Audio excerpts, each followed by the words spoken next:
Today I will once again go over the Neo Egoist League arc. We start the Neo Egoist League arc off with Rin sitting on the shore that he and Sei used to visit. He looks at his phone and sees how much criticism Sei is getting for his last play in the U20 match. Rin then thinks back to that exact moment and says that he definitely had the upper hand there. Rin's offense kept up closely with Sei's when he obeyed his instincts of wanting to destroy him completely and then managed to stop his last play. However, even though he won, he still don't really understand that new side of him. It felt new, but at the same time, nostalgic, almost like his veins were dancing. And on top of that, it seemed like Sei knew that part of Rin. Rin starts to wonder if this was his plan all along, and that Sei always wanted him to bring out this ego. However, none of it matters, as he only recognized Isagi in the end. Anyone can tell at a glance in that match that Isagi gained everything, while Rin was one step short. As Rin is looking out at the sea, he's determined to change, and give it his all to destroy both Isagi and Sei. After that, we get to join the household of the Youchou family, who is proudly replaying Isagi's interview over and over again. As they are getting ready to eat, Isagi's mom asks if life at Blue Lock isn't too difficult for Isagi, and that he's really evolved since joining the program. His dad agrees, and says that even though they don't know a whole lot about football, they are still extremely proud over Isagi.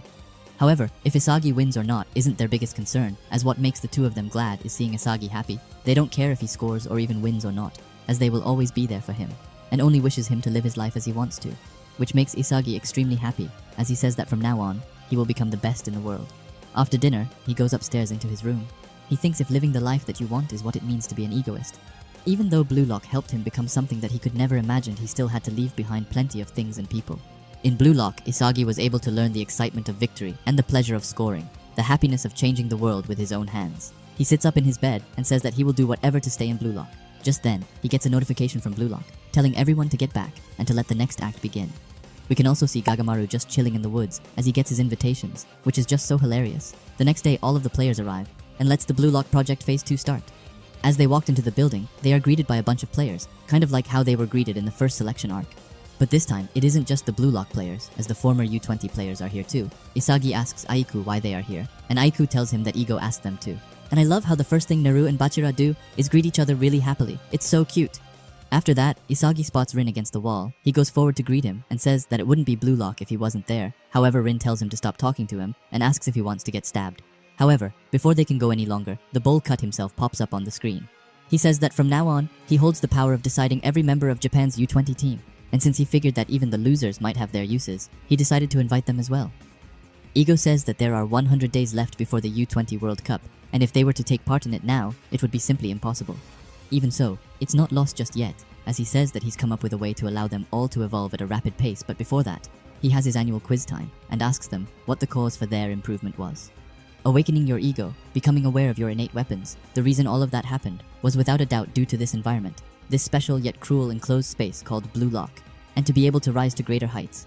A new environment will be needed, and that's why Ego has decided to throw them into the hottest hellfire that exists, because in Blue Lock's Phase 2, they will all be thrown into the peak of the world, which is of course Europe's Big 5 leagues. Popularity, ability, and money in these European pro football leagues are at the peak of all these things. Among these 5 countries, each of you is going to choose which environment you want to sharpen yourselves in. But before they can start choosing their league, Ego will give his judgment regarding each league, starting with England. A league characterized by speed and physical battles, where goals are stolen by the law of physical prowess. Next up is Spain, a league where technique and creativity are desired. Their citizens won't get satisfied by just seeing goals. It's a place that gathers footballers who want to express creativity and playfulness. After Spain, we have Italy, a league that favors slyness and tactics. They hold history in being able to win 1-0 while holding their defense. A playstyle that fuses individual strength with robust team organization was born here. After them comes France, which is a league that acts as a gateway to success for newcomers and young players. In recent years, their market has received a grand lot of investments, so the money flows constantly. They're currently in a great spot in becoming the greatest league in the world. And to end it all, we have Germany, a league that fundamentally understands that football is a sport that you win by scoring the most goals. They favor getting to victory by logical and rational means. And on top of that, the player who currently holds the title of the best striker in the world, and Isagi's idol Noel Noah, is here. After that, Ego tells them that the survival battle in the new environment you select will double as the final selection for the U20 World Cup as well. And with such an environment being the highest peak of the world, the one thing that will be the key to winning your place among the best will be demonstrated using your uniqueness. Their talents and weapons may have stood out here in Japan, but they will fall to the average level when compared to the world. So what you felt then and what you believe in will serve as a test, and if even then you're still able to show you have value that no one else does, then the world will be waiting for you. This next step they are about to take is a rite of passage to becoming a professional. Therefore, they must accurately visualize what they want to become, and then choose the best environment for themselves. For better or worse, this choice is guaranteed to completely derail your life. And then, with 90 minutes left, it was time for them to make a choice that will completely change their life. Igarashi has decided that he wants to go to Germany, Otoya is going to Spain, Ryu is headed to Italy, and Zantetsu has decided on France, and I really hope that we get to see more from him in this arc because I feel like he's a really underrated character who deserves more love. Chigiri looks over at Isagi and asks if he's decided. Isagi says that this is also for national teams, so they have to choose a pro league that they want to learn from, but even then he isn't quite sure. He says that he's been watching a lot of English leagues recently, but as a kid, he always wanted to go to Germany because of Noah. After that, Isagi asks Chigiri if he has decided on a club, and he has decided on England as he wants his own speed to be tested. Ryo overhears them and says that they will be going together as he also chose England because he's fond of a lot of teams there and it also smells like money. Isagi turns around and asks Nagi if he's decided, and he says that he wants to go to the league which Bergkamp is in. However, Chigiri tells him that he's already retired, but tells Nagi that he played with England, and because of that, he's also ready to choose England. After that, Bachira comes and says that he's chosen Spain not to anyone's surprise. However, he says that it doesn't really matter anyway. Isagi is confused and asks what Bachira means. Bachira tells him that he's set on becoming the best striker in the world, so no matter what environment he experiences, all that matters is that he gets to wherever the top is. It's not a matter of making the right choice, and instead making a path for himself, telling Isagi that what he trusts most isn't logic, but his instinct. However, as he leaves, he says that even if they go different paths, it's common courtesy to have evolved by the next time they meet, which is quite sweet. Anyway, thanks to Bachira's words, Isagi has chosen to follow his instincts too, and chooses the place which will make his blood boil the most, and that's none other than Germany. After that, the Germany players move in with each other, and we get a look at who chooses to go the German path. And it's the following: Igarashi, Yukimiya, Hiroi, Raichi, Gagamaru, Neru, Corona, Kiora, and of course Isagi. By the way, a hot take. I would love to see more of Kiora, as he seems like such a cool character, so I really hope that they show him off more and at least something in this arc.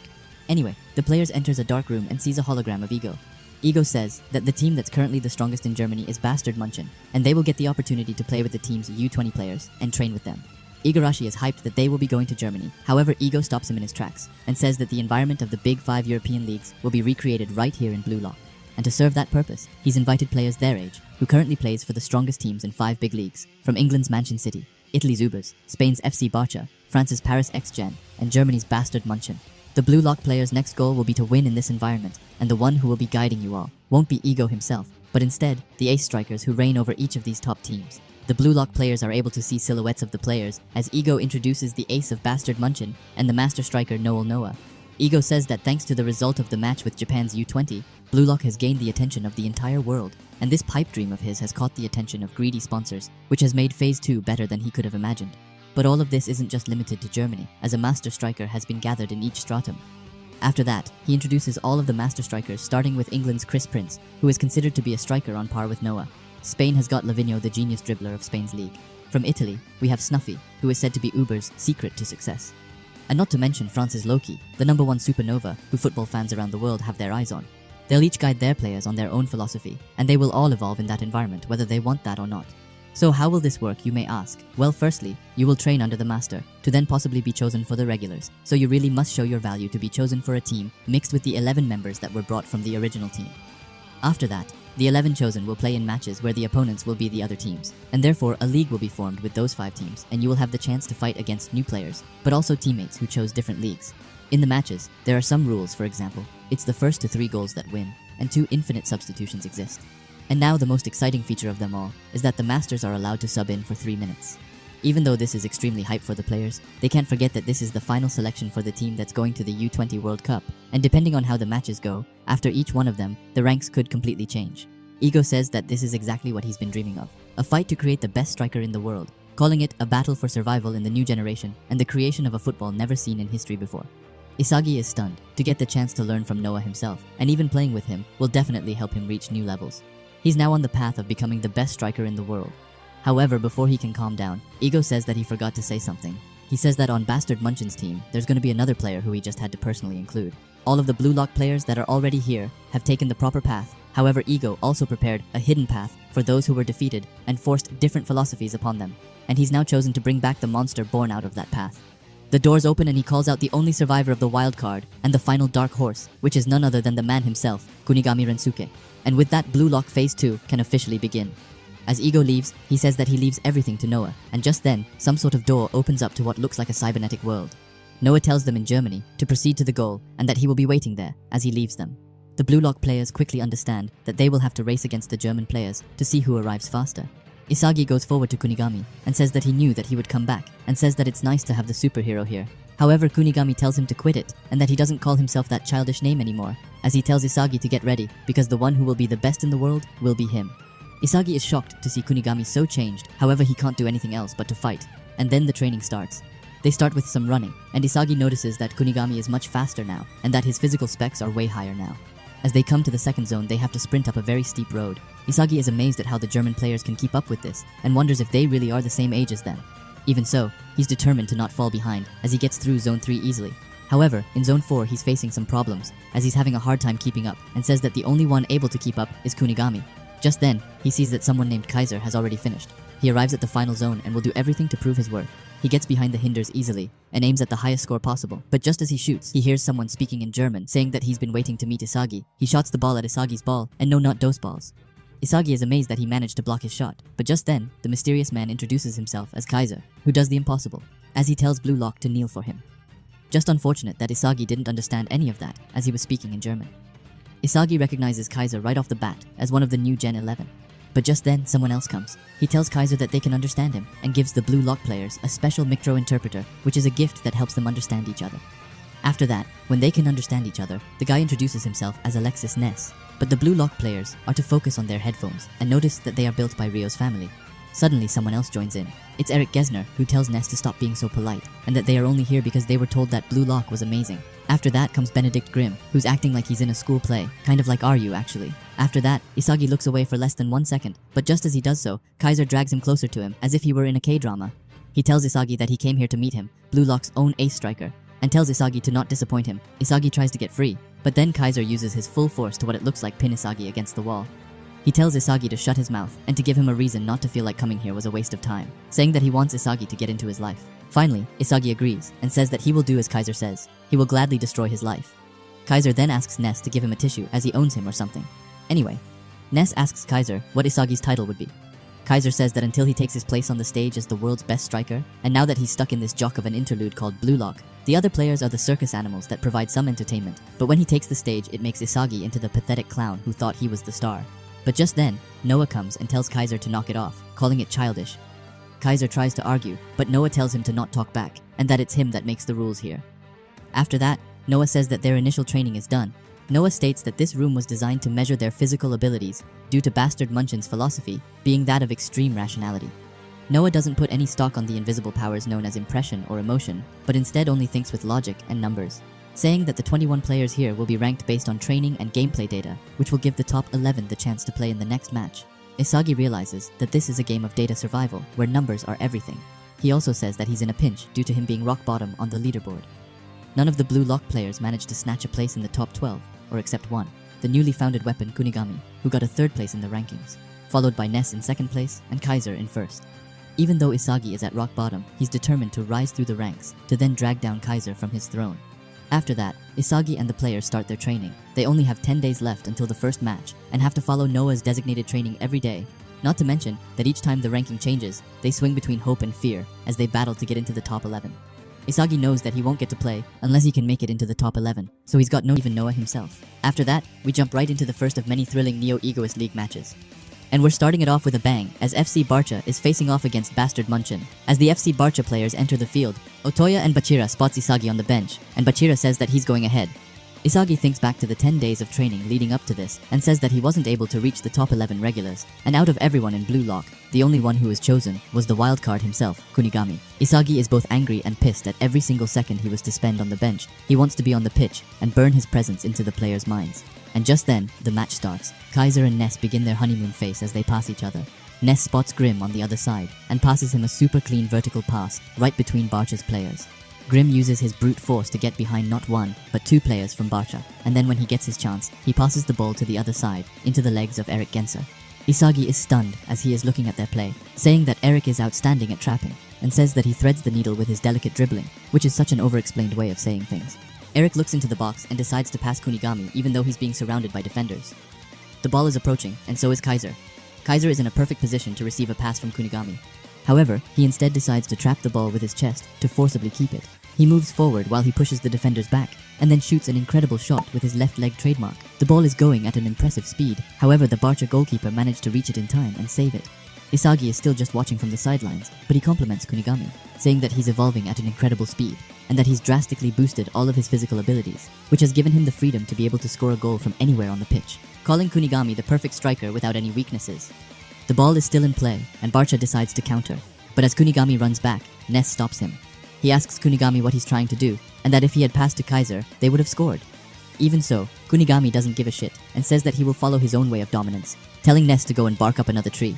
This upsets Ness, and he grabs Kunigami, telling him with a smile that a violation of loyalty to Kaiser is his first yellow card. After that, we go into something more interesting, as Blue Lock's own little monster gets the ball and says that it's showtime. He also says that it's time to raise the BPM before thinking about what football he shall dance. However, before that, we go into a flashback and turn back 10 days to when the Blue Lock players first get introduced to Lavinho. Otoya asks him if this is for real, and if Lavinho will teach them football. Lavinho says that he's their master, however he will not teach them football. He laughs and says that this place was built to make the best striker in the world, but he is already the best, so why would he give out any hints? Even so, Bachira asks him if Noel Noah isn't the best striker in the world. This upsets Lavinho, who asks him if he's trying to pick a fight. He then says that he doesn't care what anyone says because he knows that he's the best. Lavinho then goes off and says that he has something inside him. It's something that others can't see, but instead, an image that exists within him alone. He then takes the ball and says that if you want to become the best, then you can't just do as you're told. Back in Brazil, they have a word called ginga, which means something like shaky or swaying. It comes from capoeira, which is a mix between dancing and martial arts. He tells them that you can start out by copying other strong dudes and then try to mix it up and create their own image of the best in the world, saying that their original style starts there. Lavinho himself uses the image of a butterfly as he dances on the field. He ends it by saying that football is all about improvising at the moment. It's about stealing the rhythm to one that pleases you. Then Bachira jumps in and steals the ball, and I love Otoya. He's like Bachira's own hype man. After that, Bachira gets to see how his movements look like. He says that he should try to copy Lavinho's movements and then mix that up with his own image of the world's best. So he begins his training with some hard work and meditation. After that, when Bachira and Lavinho are alone, Bachira tells him that he can also see a thing which he calls his monster.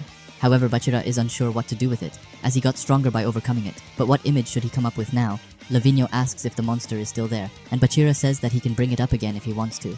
Lavinho then says that it's easy, and that Bachira has to evolve that monster to the next level. Bachira's monster is his own guide to his originality, and will lead to him reaching the spot as the world's best. After that, we get back to the game where Bachira is absolutely crushing an opponent.